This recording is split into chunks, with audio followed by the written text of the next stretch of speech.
Pemirsa, kita memasuki kabar nang penambayan.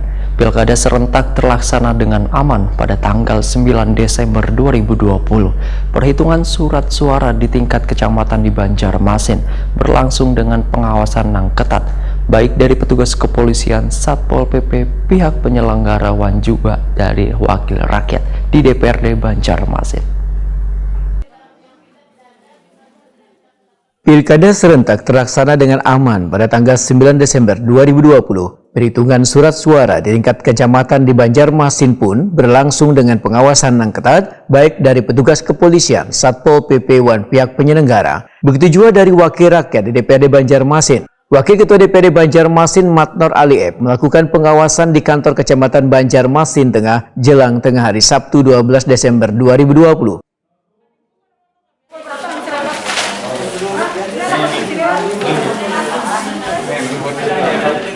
Dasar paslon 1 64, paslon 2 55, jumlah suara sah 119, jumlah suara tidak sah 4, jumlah surat suara sah dan tidak sah 1, 2, 3.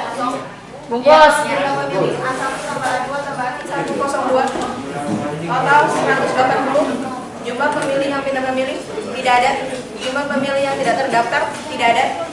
Jumlah pemenang pilih B1 tambah B2 tambah B3 sama dengan 180 orang. Data pemilih disabilitas. Wakil Ketua DPRD Banjarmasin, Matnor Aliep, Wahitakuni Prima TV memandahkan pemantauan ini untuk melihat jalannya perhitungan di tingkat kecamatan. Perhitungan pun berjalan dengan aman dan lancar karena menurut keterangan dari penyelenggara pemilihan, bila perhitungan di TPS dan KPPS hampir kerada perbedaan. Politisi Partai Golkar ini pun berharap hingga akhir perhitungan nanti hasilnya sesuai dengan yang dikontribusikan dari TPS. Demikian juga hasilnya pun pilkada kali ini alhamdulillah bisa merubah mindset masyarakat Kota Banjarmasin. Merubah mindset ini yang paling susah sebenarnya, ya kan? Sehingga bisa mengembalikan mindset yang awal dulu kita belajar masyarakat itu menjadi pemilih yang cerdas. Kalau Banjarmasin saya lihat untuk pilkada tidak ada yang melakukan untuk politik ya. Jadi kalau memang untuk hasilnya ya artinya murni itu yang pilihan rakyat. Kita berharap mudah-mudahan mereka itu yang terpilih ini benar-benar nanti menjalankan amanah sesuai dengan keinginan masyarakat Kota Banjarmasin, terutama bisa membangun Kota Banjarmasin.